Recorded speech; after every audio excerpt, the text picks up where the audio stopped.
तर आपला विषय चालू आहे बृहदारण्यक उपनिषदामधला आठवा ब्राह्मण. आपण मागच्या वेळेस घेतला, त्याचा थोडा भाग शेवटचा राहिला होता. हं? तेव्हा आठव्या ब्राह्मणामध्ये विषय काय आहे, संवाद कोणाचा आहे, त्याचा एक आढावा घेतो आणि मग पुढे जातो. तेव्हा गार्गी आणि याज्ञवल्क्य यांच्यातले संवाद आहेत. आणि त्या संवादामध्ये यांनी सांगितलं, याज्ञवल्क्यानी, की ह्या सगळ्याचं अधिष्ठान जे आहे त्या अधिष्ठानाला अक्षर असं म्हणतात. आणि त्या अक्षर ह्या तत्वाचं ज्ञान प्रत्येक मनुष्याला मिळणं अनिवार्य आहे. आणि ते ज्ञान मिळाल्यानंतर त्याचा काय लाभ होतो आणि जर त्याचं अज्ञान असेल तर त्याचे काय परिणाम होतात, याच्यावर सुद्धा याज्ञवल्क्यांनी त्याच्यावर विवेचन केलेलं आहे. तेव्हा अक्षराचं ज्ञान आणि अज्ञान ह्याचे परिणाम काय आहेत, हा विषय आपण आता पहिल्यांदा पाहूया. अक्षरतत्व म्हणजेच ब्रह्मतत्व आहे, तेच अधिष्ठान आहे, तेच आत्मतत्व आहे. अक्षर या शब्दाचाच अर्थ ज्याचं कधीही क्षती होत नाही, ज्याला क्षर नाही, क्षर या शब्दाचा अर्थ क्षती, ज्याची क्षती होत नाही म्हणजेच त्याचा विनाश होत नाही, जे अविनाशी तत्व आहे त्यालाच अक्षरतत्व म्हणतात. तेव्हा अशा या अक्षराचीच सत्ता सर्वत्र आहे आणि त्याच्यामुळेच आपल्याला दृश्यमान जे जगत दिसतं त्या अक्षरतत्वामुळेच दिसतं. कारण ह्यासाठी देखील ही सत्ता समजणं आवश्यक आहे, कारण की ह्याच्या अज्ञानाने नियमतः संसाराचीच उपपत्ती होते. याचा अर्थ असा की याचं जर अज्ञान असेल तर मनुष्य जीव जगतामध्ये आसक्त होईल. संसाराची उपपत्ती होणे म्हणजे संसार या शब्दाचा अर्थ इथे असा आहे की जे काही जीव जगत आणि जो आपला संबंध त्या जीव जगताशी आलेला आहे, तो संबंध कसा आहे तर आसक्ती आणि कामनेने युक्त आहे. तर ही आसक्ती आणि कामना का निर्माण झाली, तर त्या अक्षरतत्वाच्या अज्ञानामुळे झाली. तर परिणाम जो अज्ञानाचा आहे तर तो संसारातल्या आसक्तीमध्ये परिवर्तित होतो. ज्याच्या विज्ञानाने आणि ज्याच्या अज्ञानाने, अज्ञानाची नियमतः संसारी उपपत्ती होणार नाही. जर त्याचं विज्ञान कळालं, हे प्रपंच काय आहे, हा जो जीव जगत काय आहे, हे दृश्य काय आहे, हे विश्व काय आहे, हे ब्रह्मांड काय आहे, त्याच्या संदर्भामध्ये जर त्याचं विज्ञान जर कळालं तर तुम्हाला संसाराची आसक्ती येणार नाही. म्हणून त्याचं विज्ञान, ज्ञानविज्ञान त्या अक्षरतत्वाचं समजणं आवश्यक आहे. इथे विज्ञान हा शब्द सुद्धा जो दृश्यमान दृश्य आहे त्याच्या अधिष्ठानाला जे अदृश्य तत्व आहे त्या अदृश्य तत्वासहित जेव्हा दृश्याला पाहिलं जातं तेव्हा त्याला विज्ञान असं म्हटलं आहे. त्यामुळे त्या अक्षरतत्वाचं विज्ञान जर कळालं तर तुम्हाला तुमच्या अंतःकरणात संसाराबद्दलची आसक्ती निर्माण होणार नाही. ज्याने विज्ञानाने त्या संसाराचा विच्छेद होऊ शकत असतो ती वस्तू ही होणारी आहे, कारण की हेच न्यायोचित आहे. जर म्हणाल की त्याचा विच्छेद कर्मानेच होऊ शकत असेल तर असं नव्हे, तर ते ज्ञानानेच त्याचा विच्छेद होतो. केवळ कर्म करण्याने मनुष्य मुक्त होत नाही, तर कर्म करण्याने फक्त निषिद्ध तत्वाचा त्याग होतो.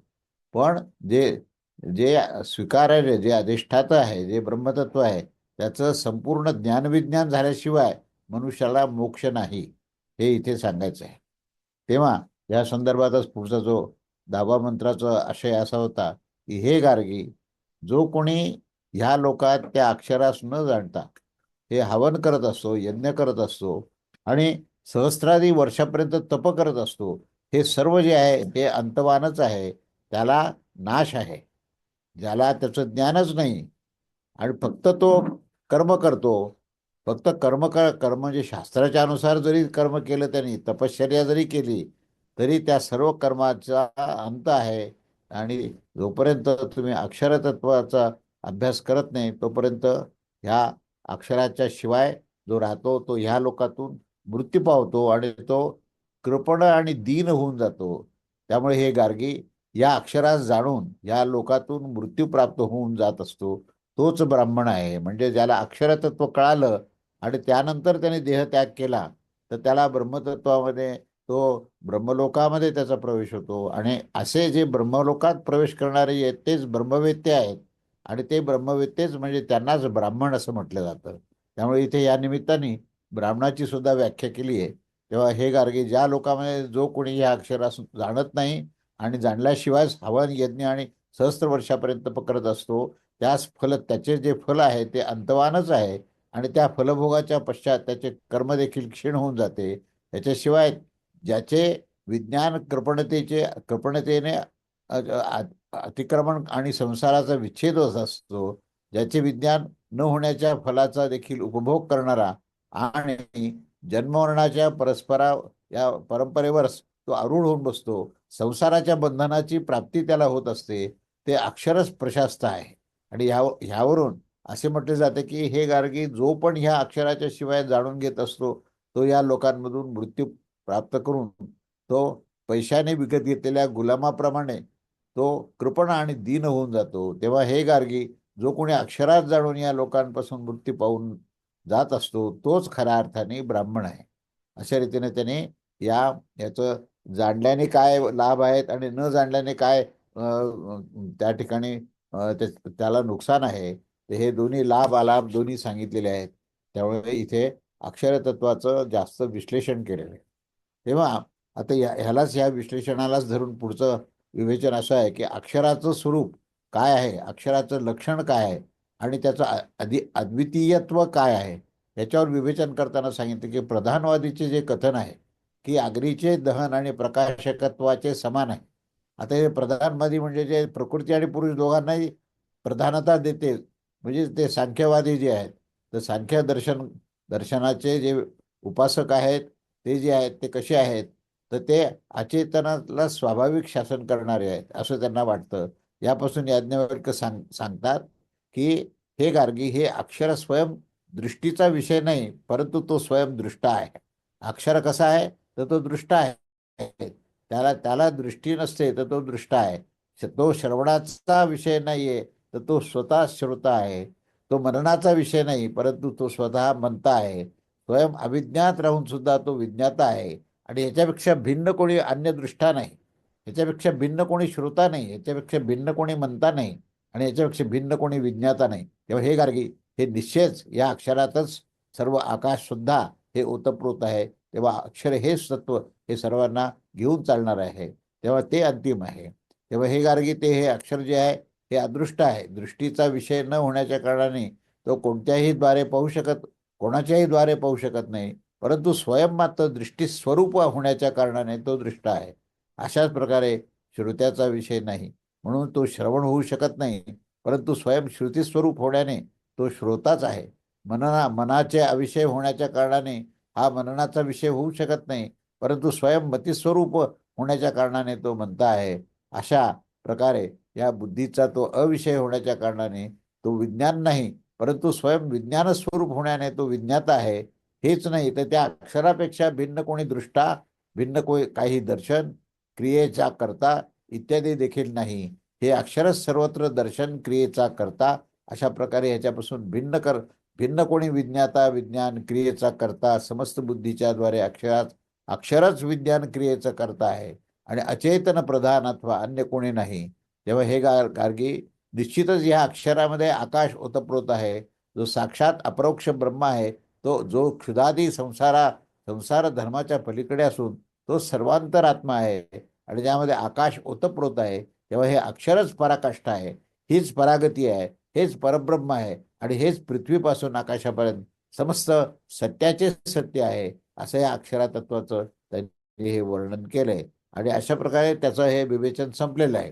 त्याच्यावर आता गार्गींनी पाहिलं पूर्ण की ज्या पद्धतीने त्यांनी अक्षरतत्वाचं विवेचन केलं आणि तिथे सिद्ध केलं की अक्षर हेच अंतिम आहे, हेच ब्रह्मतत्व आहे, हेच आत्मतत्व आहे आणि अक्षराच्याच अधिष्ठानावर सर्व काही आहे. तेव्हा त्याला काय म्हटलेलं आहे की तो दृष्टा आहे, तो श्रोता आहे, म्हणता आहे. त्यामुळे त्याच्यापेक्षा भिन्न असं काहीच नाही, असं अतिशय सुंदर असं वर्णन त्या अक्षरतत्वाचं केल्यामुळे पुढे गार्गी त्याच्यावर निर्णय देते की हा जो काही विवेचन केलेला आहे, या विवेचनामध्ये त्या गार्गीने सांगितले की सर्व पूज्य ब्राह्मणगण, तिथे सर्व ब्राह्मणगण जमलेले आहेत, जनकाचा दरबार आहे आणि त्या सर्व ब्राह्मणांनी जेव्हा तिथे लक्षात आलं त्यांना की ब्रह्मतत्वावर सांगणारा अत्यंत अधिकारी त्याच्यापेक्षा दुसरा कोणी अधिकारी नाही, असा हा याज्ञवल्क्य आहे. आणि हे समजून घेऊन गार्गीने असं सांगितलं की हे पूज्य ब्राह्मणगण, आपण लोक याच्या संबंधी असं माना की याज्ञवल्क्यजींना आपल्या नमस्काराद्वारेच आपण ह्याच्यातून सुटका मिळू शकते. म्हणजे काय, की आता सुटका मिळणं म्हणजे काय, की आता ह्याच्या पुढे वाद नाही, आपले वाद सगळे संपलेले आहेत. आता हे आपल्याला मान्य करावं लागेल की सर्वात श्रेष्ठ हे याज्ञवल्क्य ऋषी आहेत. तेव्हा आपसामध्ये कोणी देखील कधी देखील या ब्रह्मविषयक वादामध्ये कुणीही त्यांच्याशी जिंकू शकत नाही. तेव्हा ती वचकनूची पुत्री जी गार्गी आहे, ती ह्या सर्व गोष्टीला मान्य करून त्यानंतर ती चूप होऊन गेली.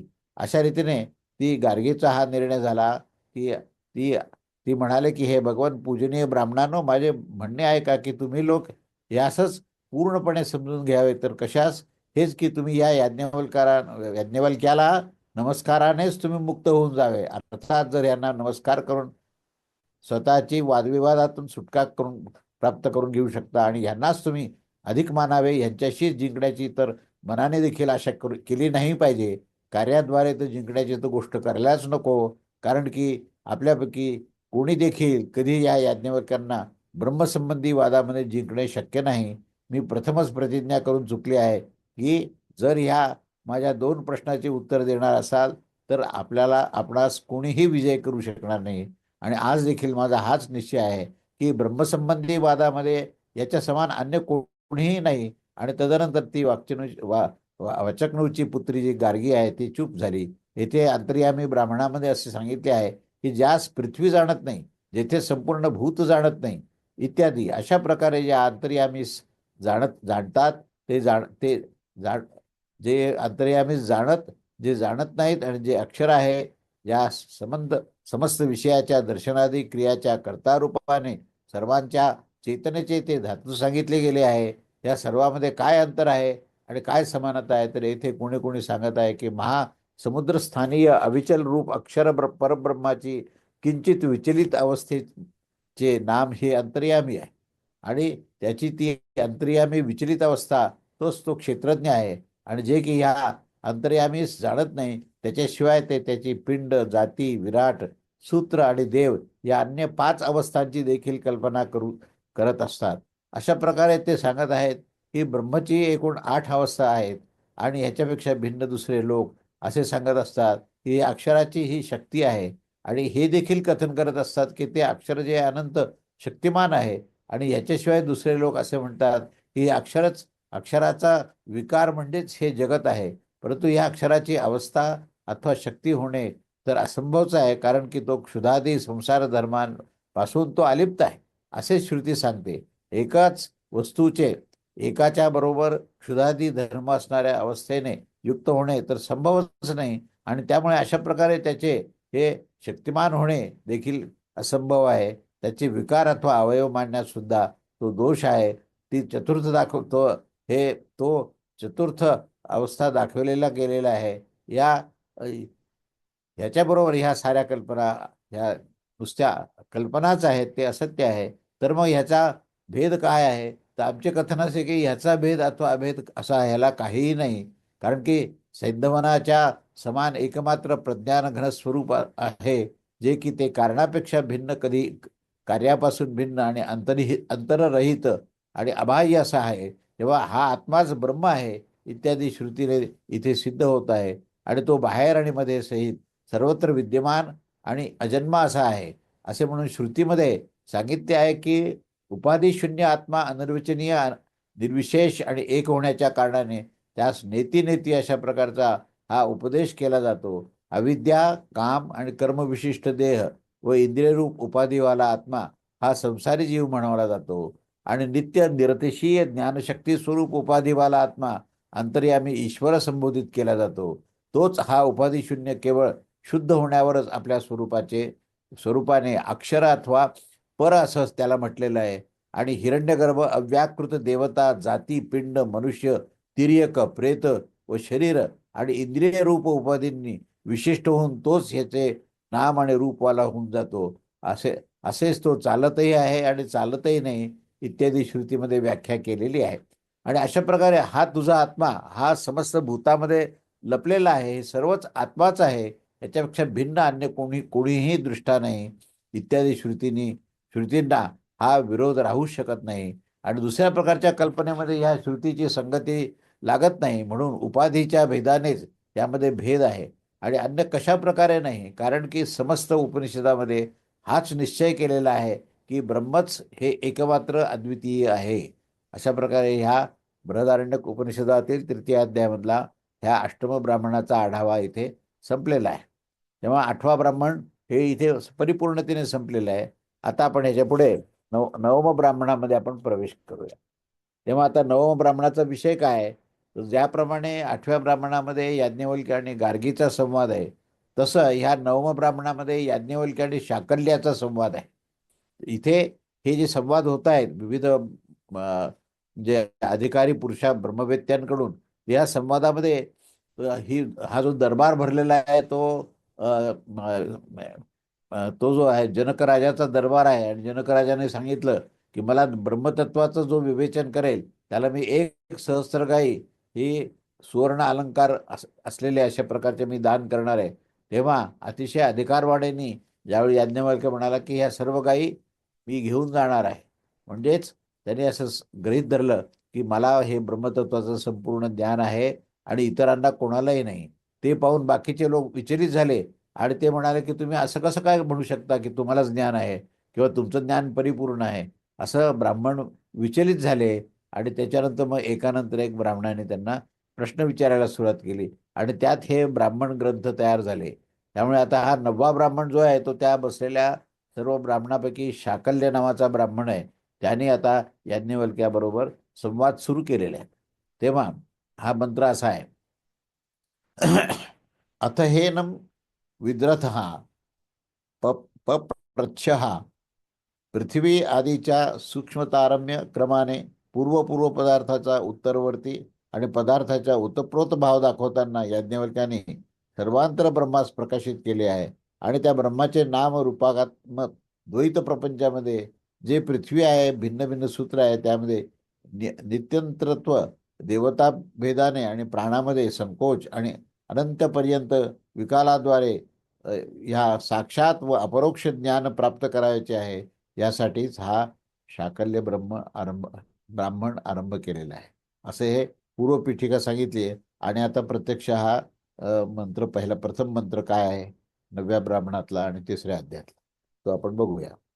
तेव्हा हा जो पहिला मंत्र आहे तो त्याचा विषय आहे की देवतांची संख्या किती आहे, हा प्रश्न आहे याच्यामध्ये या मंत्रामध्ये.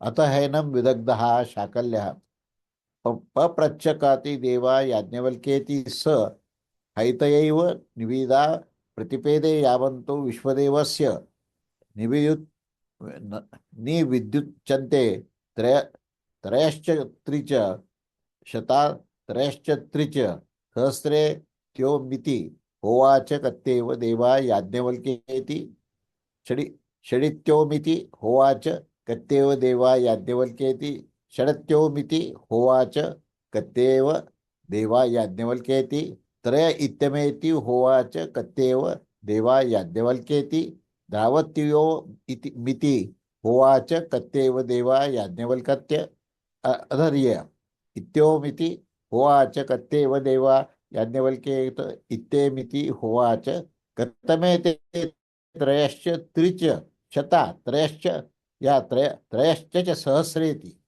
असा हा मंत्र आहे. तेव्हा याचा अर्थ आपण आता पाहूया. यानंतर आता याज्ञवल्क्याने शाकल्य विदग्ध हा आहे, विदग्ध वंशातला शाकल्य जो आहे त्याला विचारले की हे याज्ञवल्क्य, आता मला हे सांगा की किती देवगण आहेत. तेव्हा याज्ञवल्क्याने त्याच्या पुढे सांगितले जाणारे निवेदनाचं त्यांची संख्येचे हे प्रतिपादन केलेलं आहे. तेव्हा जितके वैश्वदेवाच्या निवेदनात अर्थात देवतांची संख्या दाखवणाऱ्या मंत्रामध्ये जे दाखवले गेले आहे ते 3 आणि 300, 3 आणि 3000 आणि म्हणजे 3306 असे एकूण देव सांगितले आहेत. तेव्हा शाकल्याने ऐकून ते म्हणाले ठीक आहे असे सांगितले आणि पुन्हा एकदा विचारलं की याज्ञवल्क्य किती देव आहेत. याज्ञवल्क्याने उत्तर दिले की 6. शाकल्याने ठीक आहे सांगून पुन्हा विचारले याज्ञवल्क्य किती देव आहेत. याज्ञवल्क्य म्हणाला की 2. शाकल्याने सांगितलं की ठीक आहे असे सांगितल्यावर आणि पुन्हा एकदा विचारले याज्ञवल्क्य किती देव आहेत? याज्ञवल्क्याने 1.5 देव आहेत असं सांगितलं. आणि शाकल्य त्यावर ठीक आहे असे म्हणाले. परत एकदा शेवटी याज्ञवल्क्याने विचारलं की शाकल्य हे शाकल्याने याज्ञवल्क्याला विचारलं की किती देव आहेत? तेव्हा याज्ञवल्क्याने उत्तर दिलं की एक. शाकल्याने ठीक आहे सांगितले. आणि मग विचारले की ते 3, 300 आणि 3,000, 3,000, 3 आणि 3,000 असे देव कोणते आहेत? तर मला त्या कोणते कोणते देव आहेत त्याचा विस्तार कर, असा त्यांनी प्रश्न विचारला आहे. असा ह्या मंत्राचा अर्थ आहे शब्दशः. आता याचा आशय काय आहे हे पाहू आपण. की त्यानंतर या याज्ञवल्क्यास विदग्ध या नावाचा जो शाकल्य आहे तो शकलाच्या पुत्राला, शकल्य म्हणजे शकलाचा पुत्र आहे, त्या पुत्राने विचारले की हे याज्ञवल्क्य, देवगण किती संख्या आहे, देवगणांची किती संख्या आहे? यावर याज्ञवल्क्याने जी संख्या शाकल्याने विचारली होती त्या संख्येच्या पुढे दाखवली जाणारी निवेदनाचं निरूपण केलं आहे. आणि जितक्या जितक्या संख्यावाल्या देवतांच्या हा विश्वेदेव संबंधाने या शास्त्रामध्ये देव संख्या प्रतिपादक काही मंत्रपदाचे उपदेश केले गेले आहेत. ते सर्व निविद म्हटल्या जातात. आणि म्हणून तात्पर्य असं आहे की त्या निविदमध्ये जेवढे देवगण श्रुतीद्वारा दाखविले जात आहेत तितकेच एकूण देवता आहेत. परंतु हे निविद काय आहे? तर ते निविदकाचं पद दाखविले जात असतं.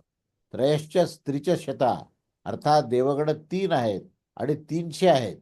अशा प्रकारे ते 3 आणि 3,000 म्हणजे संपूर्ण देव इतके आहेत की ह्यावर शाकल्याने सांगितलं ठीक आहे असं सांगितलं. आणि अशा प्रकारे यांची मध्यमा संख्येची ठीक ठीक माहिती मिळून गेली. नंतर शाकल्याने देवतांच्या संकोशाविषयी संख्या विचारत होते की हे याज्ञवल्क्य क्रमशः 33, 6, 3, 2, 1.5 आणि 1 असं दाखविले आहे. तेव्हा अशा प्रकारे ह्या देवतांचा संकोच आणि विकास ह्याविषयक संख्या विचारून नंतर संख्येच्या स्वरूपाच्या विषयामध्ये विचारत आहे. तर ते 3 आणि 300 आणि 3 आणि 3,000 अशा देवता कोण आहेत हे सांगायला सांगितलं. असा हा पहिला मंत्र आहे. तेव्हा त्याच्यानंतर हा दुसरा मंत्र जो आहे ना तो काय सांगतो तर 33 देवतांचं विवरण आहे त्याच्यामध्ये दुसऱ्या मंत्रामध्ये. तर मंत्र क्रमांक 2, स स होवाच महिमान एवैषामेते त्रयस्त्रिंश शत्वे तु देवा इति कतमे ते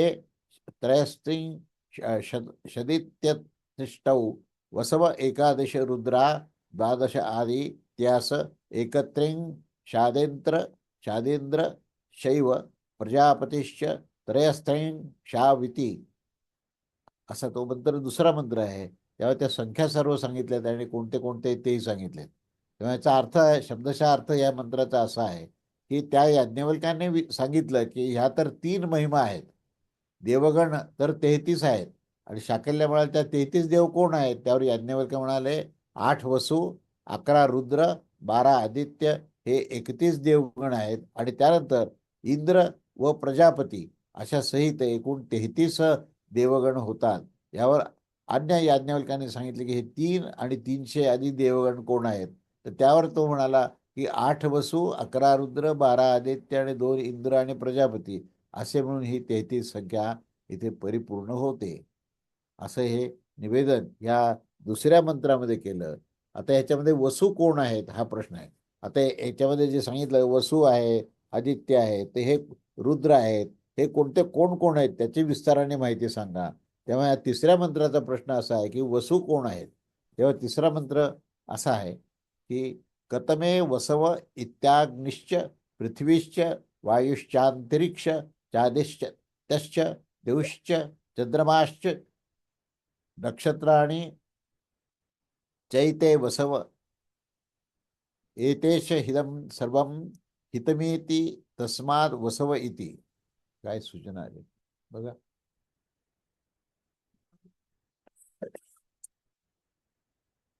तेव्हा या तिसऱ्या मंत्राचा शब्दशः अर्थ असा आहे की शाकल्य म्हणतो की वसू कोण आहेत? याज्ञवल्क्य म्हणतो वसू जे आहेत ते असे आहेत: अग्नी, पृथ्वी, वायू, अंतरिक्ष, आदित्य, द्युलोक, चंद्रमा आणि नक्षत्र हे वसू आहेत. यांच्यामध्ये ते सर्व जगत निहित आहे. यांनीच हे वसू निर्माण झालेले आहेत. तेव्हा आशय असा आहे की शाकल्य म्हणतो की वसू कोण आहेत, या प्रकारे त्यांच्यापैकी प्रत्येकाचे स्वरूप विचारले आहे. अग्निश्च पृथ्वीश्च, अशा प्रकारे अग्नीपासून घेऊन नक्षत्रापर्यंत वसू आहेत. त्या ह्याच्यामध्ये गोळी बारीक कंठ सुधारक, अशा प्रकारे अग्नीपासून ते नक्षत्रापर्यंत हे सर्व वस्तू आहेत. प्राण्याचे कर्मफलाचे आश्रय घेऊन त्याचे निवासस्थान जे आहे ते देहेंद्रिय संघात रूपाने हे परिणाम परिमाण परिमाणास प्राप्त होऊन त्या संपूर्ण जगतात बसवलेले आहे आणि स्वयं देखील वसवून घेतले आहे. हेच त्या वसुत्व म्हणजे वसवून घेण्याची जी प्रक्रिया आहे त्याला वसुत्व असं म्हणेल. तर त्या वसुत्व ते कारण हे आपल्यामध्ये वसवणारे होत असल्यामुळे त्यांना वसू असं म्हणतात. म्हणून हे जे अष्टवसू आहेत तर ते अष्टवसूचं ते कारण आहे.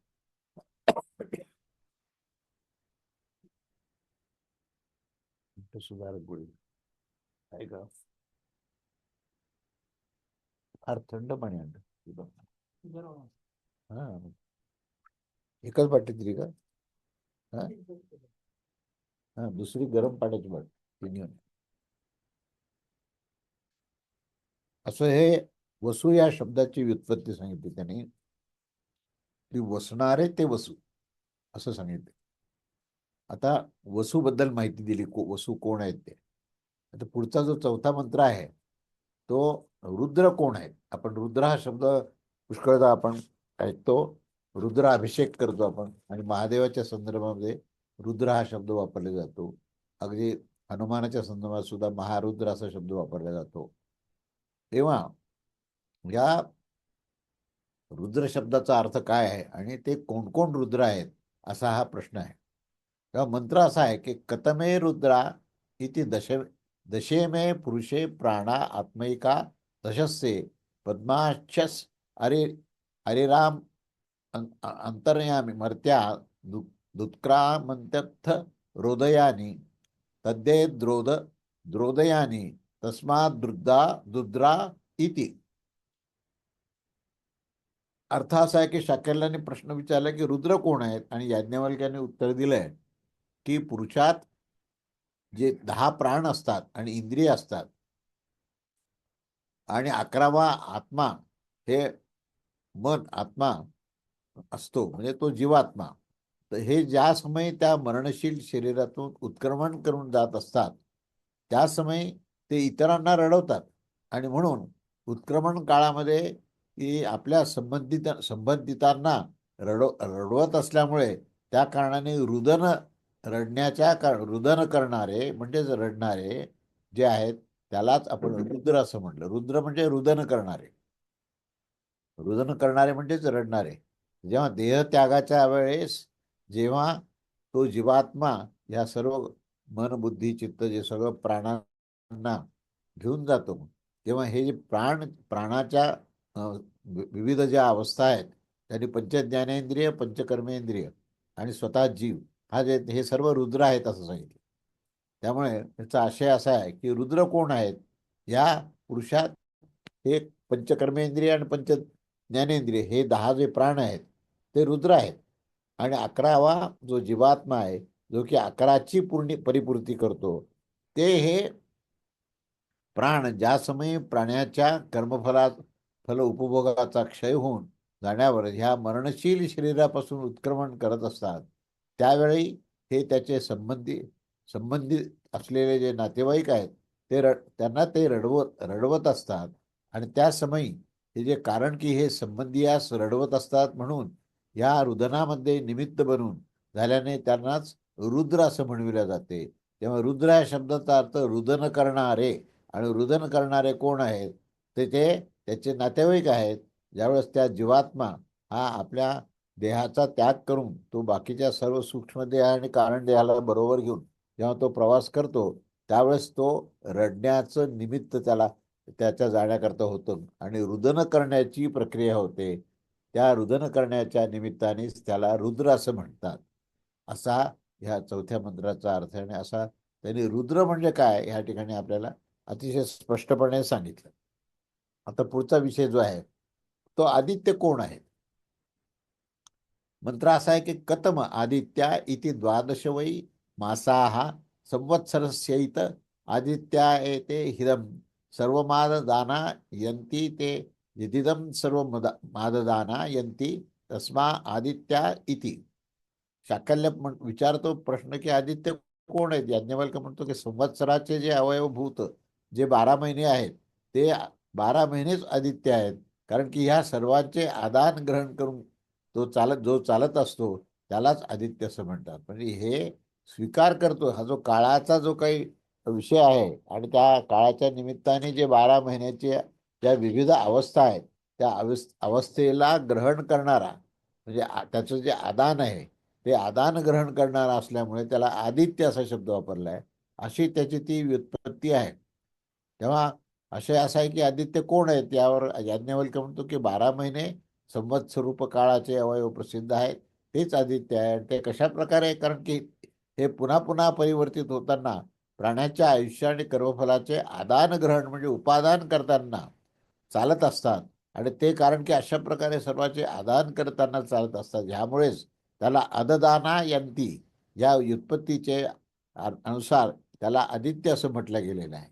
तेव्हा आदित्य कोण आहेत आणि आदित्याचा शब्दाची व्युत्पत्ती काय हे ह्या मंत्राच्या निमित्ताने इथे सांगण्यात आलेलं आहे. त्याच्यानंतर जे दोन आहेत अजून इंद्र आणि प्रजापती हे राहिलेले आहे प्रश्न आता की इंद्र काय आहे कोण आहे त्याचं स्वरूप काय आणि प्रजापती कोण आहेत. तर ह्या संदर्भामध्ये हा पुढचा मंत्र आहे हा 6वा मंत्र. तेव्हा मंत्र असा आहे की कतम इंद्र हा कतम हा प्रजापतीरीती स्तनयन स्तनयत्नो रेवेंद्र यज्ञ प्रजापतीरीती कतम स्तन इत्नूरित्य दिरितशे कतमो यज्ञ इति पशव इति. चाकल्याने प्रश्न असा विचारला की इंद्र कोण आहेत आणि प्रजापती कोण आहेत हा प्रश्न आहे. त्याच्यावर याज्ञवल्क्याने उत्तर देताना सांगितले की स्तन इत्नू म्हणजे विद्युतच हे इंद्र आणि प्रजापती आहेत. त्याचं स्वरूप मुळातून विद्युत स्वरूप आहे कारण तो दिवलोकामध्ये राहणारा म्हणून ते विद्युत स्वरूप आहे. त्या विद्युत लोकात तो राहतो तर त्याचा तो प्रधान आहे म्हणून तो इंद्र जो आहे तो विद्युतच आहे आणि प्रजापती ही विद्युतच आहे. तेव्हा देवलोकामध्ये जे लोक राहतात तर त्या देवलोकामध्ये राहणारे सगळ्यांचं स्वरूप काय आहे तर ते विद्युत आहे. जे देवांचं शरीर काय देव कसे असतात असं जर प्रश्न विचारला तर ते दिवलोकात राहतात म्हणजे विद्युत लोकात राहतात. आणि विद्युत लोकात कसे राहतात तर ते स्वतः विद्युत स्वरूपच असतात. ते विद्युताच्याच रूपात ते राहत असतात म्हणून त्यांना त्या विद्युतालाच ते इंद्र आणि प्रजापती असं म्हणले. तेव्हा शाकल्य म्हणतो की या स्तरयित्नू कोण आहेत. याज्ञवल्क्य म्हणतो अशानी शाकल्य यज्ञ कोण आहे. याज्ञवल्क्य पशुगण आहे. ते कोण आहेत ते तर हे यज्ञ काय आहे यज्ञाचा संबंध काय आहे. यज्ञाचा संबंध सांगताना अशनी आणि यज्ञ कोण आहे तर यज्ञवल्क्य हे पशुगण आहे. पशुगणाचा संबंध यज्ञाशी आहे. तेव्हा या 6व्या मंत्राचा आशय असा आहे की इंद्र कोण आहे आणि प्रजापती कोण आहे आणि स्तनयित्नूच इंद्र आणि यज्ञ प्रजापती आहे. स्तनयित्नू कोण आहे तर अशानी अशनी अशनीवर नि वज्रवीर्य अर्थात बल जो प्राण्याची हिंसा करत असतो अशनी इंद्र आहे. इंद्राचेच ते कर्म आहे. आणि यज्ञ कोण आहे तर पशुगण कारण की पशु हे यज्ञाचं साधन आहे आणि यज्ञ हे स्वतः रूपरहित आणि पशुरूप साधनाचा अधीन आहे. त्यामुळे पशुयज्ञ आहेत असं सांगितलं जाते. असे याप्रमाणे या ठिकाणी इंद्र आणि प्रजापतीचं नेमकं स्वरूप काय आहे हे सांगितलेलं आहे. त्याच्यानंतर पुढचा जो विषय आहे 7वा मंत्र आहे त्या 7व्या मंत्रामध्ये 6 देवतांचं विवरण केलेलं आहे. आणि त्या 6 देवताच्या विवरणासंदर्भामध्ये हा 7वा मंत्र असा आहे की कतमे षडित्य अग्निश्च पृथ्वीच वायुश्चांतरिक्षम चादित्यश्च देवश्च ते षडे ते हिदम सर्वम षडीती. शाकल्य म्हणतो की सहा जे देवगण आहेत ते कोण आहेत. त्याच्यावर याज्ञवल्क म्हणतो की अग्नी, पृथ्वी, वायू, अंतरिक्ष, आदित्य आणि द्युलोक हे सहा देवगण आहेत. वसु आदी 33 देवतांच्या रूपामध्ये अग्नी आदी सहाच आहेत. म्हणजे हे सहा देवगण कोण आहेत त्याचं त्यांनी वर्णन केलं की अग्नी, पृथ्वी, वायू, अंतरिक्ष, आदित्य आणि द्युलोक हे सहा जे आहेत हे जे आहेत हे देवगण आहेत मुख्य. आणि हे जे वसू जे आहेत हे वसू सुद्धा या 33 देवतांचेच रूप आहेत. आणि त्याच्यामध्ये अग्नी हा अग्निसहित हे सहा सुद्धा हे त्याच्यामध्ये येतातच. तेव्हा ह्या मंत्राचा आशय असा आहे की सहा देवगण कोण आहेत तर ते वसुरूपाने ग्रंथित केलेले अग्नी आधीच हे चंद्रमा आणि नक्षत्रांना सोडून सहा अर्थात षटसंख्या विशिष्ट होत असतात. कारण की हे 33 आधी दाखविलेले समस्त देवगण जे आहेत ते सहाच असतात. तात्पर्य असं आहे की हे वसु आदी संपूर्ण देवतांचा विस्तार ह्या सहामध्येच अंतर्भूत होतो असं या ठिकाणी विवेचन केलेलं आहे. तेव्हा आता आपण पाहिलं आतापर्यंत या 7व्या मंत्रापर्यंत पाहिलं की या देवदेवता कोण आहेत, वसू काय आहे, आदित्य काय आहे, प्रत्येक शब्दाची या ठिकाणी व्युत्पत्ती केली आहे. आणि त्या व्युत्पत्तीबरोबर त्याचं स्वरूप काय आहे, त्याचं कार्य काय आहे हे पण आपण पाहिलं. तेव्हा या देवदेवतेबद्दलची जी शाकल्याची जी काही जिज्ञासा असते ती जिज्ञासा या ठिकाणी परिपूर्ण केलेली आहे. आता त्याच्या पुढचे जे प्रश्न आहेत की हे देवतांची त्यांनी सांगितलं की 3 देवता आहेत, 2 देवता आहे, दीड देवता आहे. तर त्या संख्येच्या बद्दल जी एक जिज्ञासा आहे त्या जिज्ञासेच्या संदर्भामध्ये हा 8वा प्रश्न विचारण्यात आलेला आहे. आणि तो जो मंत्र आहे तो आपण वाचून या ठिकाणी थांबूया. मंत्र 8वा असा आहे, म्हणजे देवताचे 3, 2 आणि दीड ह्या संख्येचं विवरण या मंत्रात केलंय. कतमे ते त्रयो देवा इतिम एव त्रयो लोका येषु हिमे सर्वे देवा इति कतमौ दौ तौ द्वौ देवा वित्यन्नम चैव प्राणश्चेति कतमो अधर्यथ इति योयम पवत इति. शाकल्य म्हणतो की हे जे काही देवतांचं वर्णन केलेलं आहे तर ह्याच्यामध्ये 3 देव कोण आहेत, 2 2 आणि दीड देव काय आहे याचं आम्हाला उत्तर दे. त्याचं उत्तर आता आपण पुढच्या रविवारी पाहूया. तेव्हा आपण पुढच्या वेळेसचा हा 8वा मंत्र जो आहे तो विस्ताराने पाहूया. अवधूत चिंतन. श्री गुरुदेव दत्त. श्री स्वामी समर्थ महाराज की जय.